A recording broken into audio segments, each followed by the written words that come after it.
Right, folks at the back that are currently exploring fantastic worlds, please do join us when you're ready. But otherwise, I'm delighted to kick off the second half, the afternoon of this Practitioner Hub showcase. I'm delighted to introduce Mary Stewart David of Imminent XR, who is going to give us, in collaboration with all of her incredible team, including Rob live from St. Louis, very early in the morning, an incredible demo of their product and how they're applying AI in the creative industries. Take it away, Mary. Thank you, Ariel. Hello, welcome. I'm the warm-up act. Can you all hear me in the room? Yes, and all hear me online. Rob, give us a wave. Good stuff. So I am Mary Stewart David, I admit, but I am not an expert. I've got the experts with me because I knew I was going to struggle without having my team here, and I am blessed to have the greatest experts in what we do, which is we make live performance in virtual spaces.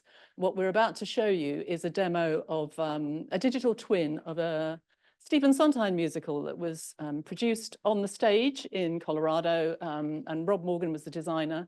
And at the same time, we twinned it into a browser-based system. We also put it into an Unreal games engine. We're going to show you, if we've got time, a little video of Rob and I performing, but we are not actually going to give you a live show. And the reason Rob and I perform, even though we are not the greatest performers, are we, Rob? No, is because we are attempting to illustrate the issues around digital twins, particularly of performers. Now, we take performers, we can clone their voice, we can scan their movement. David Goshfeld over there, give us a wave, David. David is, I think, the world's greatest expert in mocap. That may be a slight exaggeration, but he is an expert in virtual theatre and a lot of other things. Privileged to have him here today. He's a fellow at Royal Central School and does lots of other stuff. So he's currently working with the Royal Shakespeare Company. Big plug for David. Also in the room, I've got my colleague, Chris Catalan, who is, can I say it? Can I say it? Oscar nominated? No. Anyway, well, almost. Is a very distinguished virtual, what are you, Chris? Everything. Yeah, games maker. He does all sorts of things in virtual reality. And in the headset is lovely Jim, who is our intern, who is also an expert. He's an animator and a 3D modeler. Online, apart from Professor Rob Morgan, who is desperate to go, and you can't see them, but we've got our other intern, Josh Tunstall, who is also an expert in interactive media, and also he's doing a master's in computer science. So we are creative technologists. We go from science to art. I am the least scientific of the bunch because I'm by trade a film and theatre maker. And I got into virtual really because COVID drove me there. But I'm in the cohort because I'm really concerned about the government proposal to lift the copyright restriction on text and data mining. And I was fortunate enough to work with the Turing response to the government consultation on that. And we in the creative industries have got very, very strong views about data mining and copyright, lifting the copyright restriction. Please see me afterwards if you would like a lecture. We don't think it can work in any way, and we've got the reasons why. And so we are looking at alternate ways of protecting our work, and that's why we're not showing you content today or anything really that's up to date in terms of our research, because we don't want it to be ripped. And at the moment, we haven't got a means of establishing digital provenance or ownership, but we are now looking at, and we've been helped by the Turing in this, looking at ways of protecting our work by using content credentials, watermarking. There are lots of ways, online registries, but there's nothing there yet, and our data's already been taken. So in terms of the performer, the human performer, they've been ripped already. They were lucky if they got paid once. And that's what the SAG-AFTRA strike about, the writer's strike, followed by the video games voiceover strike. That's what it's all about. You get paid once if you're lucky, and then you're out there and you're never going to be paid again. It's such an issue for the creative industries, and sadly, they haven't woken up to it yet in most cases. Okay, lecture over. I'm going to hand you. Oh, I've got a special guest on the Zoom. He's not showing, but I think we've got Professor John Hook on here. He's on, isn't he, Rob? Is John on? Yes. Okay, so just a plug for John Hook, who is running the live lab for the CoStar project. If you haven't heard of that, catch me afterwards. It's a multi-million-pound research project. And John is running a lab at the production park up north, admittedly, but it's the biggest live entertainment factory in Europe. And they are actually offering grants for you to go there and work there. So what's not to love? It's money, free money. Okay, time for me to stop. Rob, ready to go? Yeah. Okay, I'm gonna let you introduce yourself, but I will just say it's not St. Louis. I know we hear the song, Meet Me in St. Louis. It's St. Louis. St. Louis. Over to you. Yes. Can you all hear me okay? Yeah. Yes, good. So my name is Rob Morgan. I teach here in St. Louis, Missouri. I'm a university professor and have been working with Mary Stewart David since really since 2020, since COVID hit.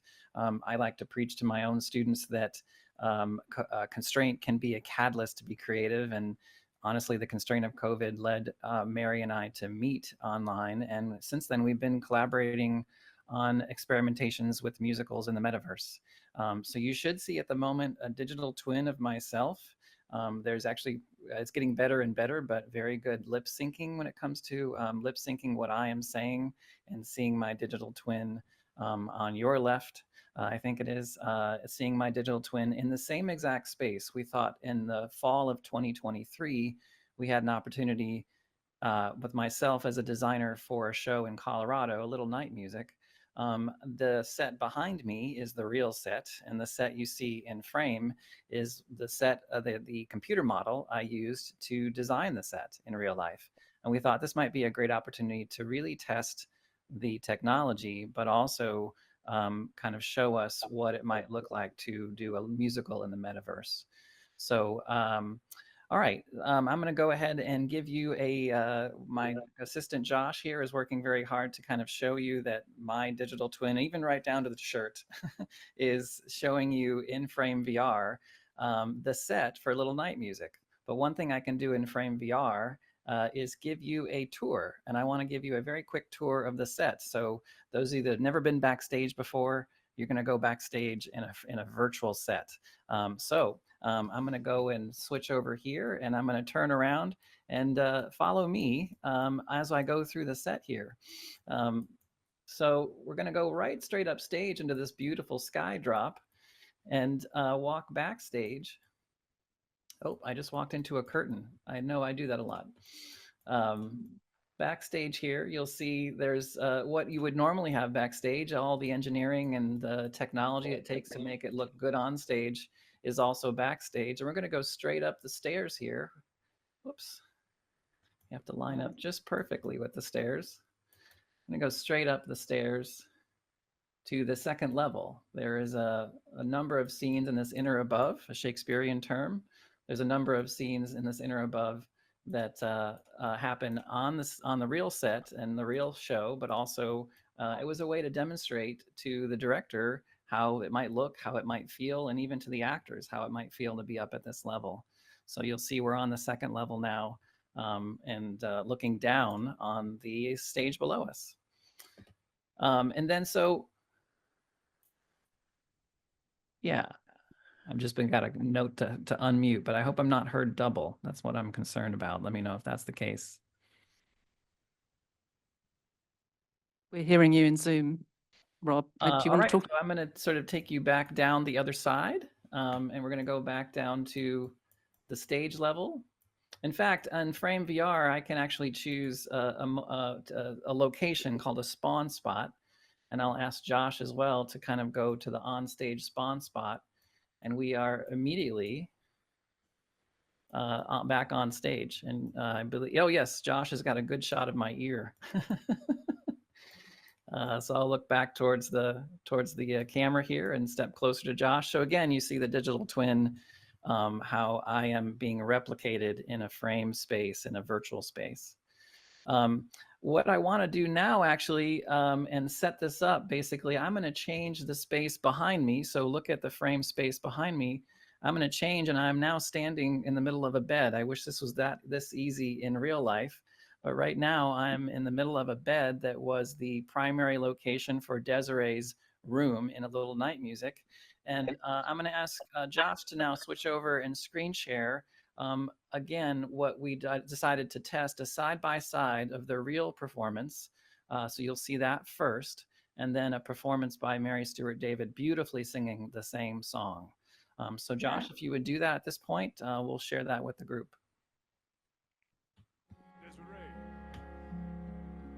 I'm sorry. I should never have come. To flirt with rescue when one has no intention of being saved. Do try to forgive me.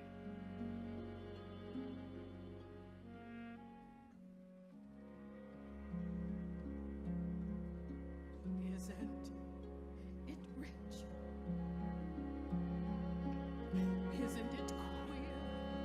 You're getting some very odd sound on the video. Losing my time in this life, Better. in my Oh, and it's coming and going. and where are the clouds? There ought to be clouds. The video sound is not working correctly. I don't know whether, Josh, you're taking the feed from FrameVR, which might be a problem.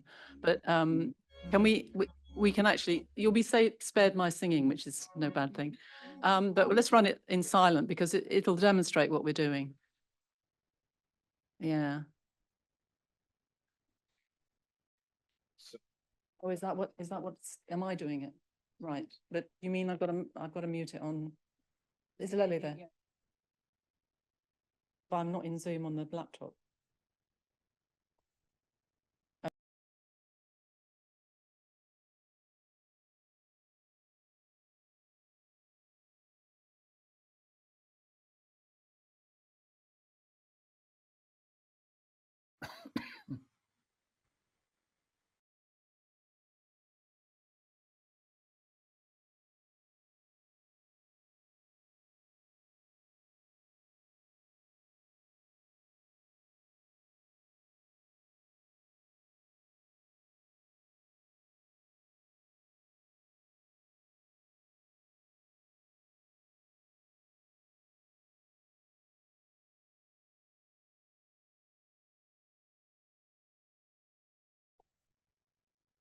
My fault, I feel, losing my timing this way. James, where are you? James is a fully qualified MD. How's my pitch? Terrible. We are not trained, well, actually, I'm a trained performer, but I don't do it anymore. We are backstagers, not front of houses. Rob, do you want to hand back to me? Yes. Yeah. So we will have the video for you at the back. If you turn to look at the back, you're actually seeing that coming off my laptop at the back where David's sitting. And Jim, give us a wave. So Jim is in headset to demonstrate that you can actually do this with true VR. So inside the environment, and there's me. You know, what I like about VR is that you can look so much thinner and so much younger. Yeah, I should be here as well. So I'm just going to wrap up, if that's okay. Yes. So we are sitting at the back on the brain bar. We've got VR headsets for you to try. We've got a 3D tablet. So we're working in spatial now. And we've got lots of interesting people to talk to. So I think that's all I want to say, with one exception. Thank you, Ariel, Lally. Where's Malvika? Hi, and thank you. It's been an experience. I didn't understand a lot of it, but no, it was very useful to us because we don't normally get a voice, particularly in a scientific community. And it's really advanced our knowledge of AI and how we're going to deal with it in future. And that's it. That's a wrap. Thank you very much, Mary. And thank you, Jim, Josh, Rob, John, everyone else who's been involved in this. Please do take a look at the QR codes. And we do have one question for you, Mary, before you sit down. So if you'd like to be in frame again to answer that. Oh, That's mine. I'm good. no problem. Stop talking. So we've got two now. So the first one is, how do you foresee and model stage setting changes across the performance? How do we see them, or how do we do it? It says, yeah, how do you foresee and model stage setting changes across the performance? Well, we do it just the way we do it in a theatre. David, you're the expert on this. So how do we change the scene? Do you want to know how we change the scene on a model? Is that the question? The answer is we rig we've got lots of ways of rigging. David, help me out here. You're the tech expert here. So how do we change the scene in a VR show? Yeah, well, how do we make the scene changes work? Are we going to pass this round the room? Would anyone else like to chip in? Essentially, we can do everything we do in a theatre, a real theatre. We can do it in VR. So we have cues, we have scene shifters, we have backstage staff. We can make things appear. Rob, can you make something appear in Frame VR or disappear? We've got a drop, Yeah. haven't we? Yeah, So we can bring in literally stuff. just click a button and change the setting, including the lights. We literally can do anything we can do in a real theatre, and that's our milieu. That's where we come from. So yeah, we've managed to replicate everything. Not to the highest quality, because this is live from St. Louis. So the fact that it's fairly low poly, low res, is a fact of life, because it's being beamed to us from America. But that we can be in it and Jim can be in it live is incredible, I think. And this is just one of our platforms. Oh, yeah. What was the other intriguing. question? The other one is definitely a technical question. So if any of your team want to jump in on this, please do. How do you render performative aspects and facial expressions in the virtual stage? I think that is one for David.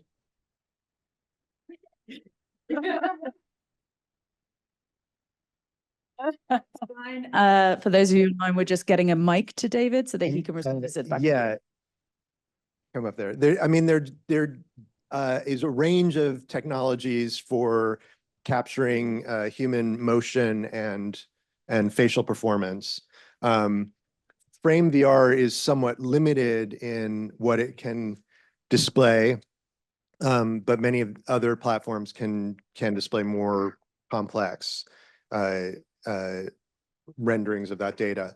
But basically, it's you using one form of technology or another, either through some kind of sensors, optical sensors, or inertial measurement units, or through camera-based AI processing. You can interpolate what the skeleton of a person is doing, and then you can apply that to the skeleton of an animated character. And similarly, you can, computer vision has gotten very good at understanding what people's faces are doing. So you can recognize different facial expressions and then just map that on to the avatar. Yeah. Does that answer that? Yeah, thank you very much. That's very cool. Thank you. Great. Round of applause for EiR Imminent. We'll be available to discuss other stuff. And thank you very much to everyone who's been joining us online, including very early in the morning. Thank you. That's very much appreciated. Wonderful.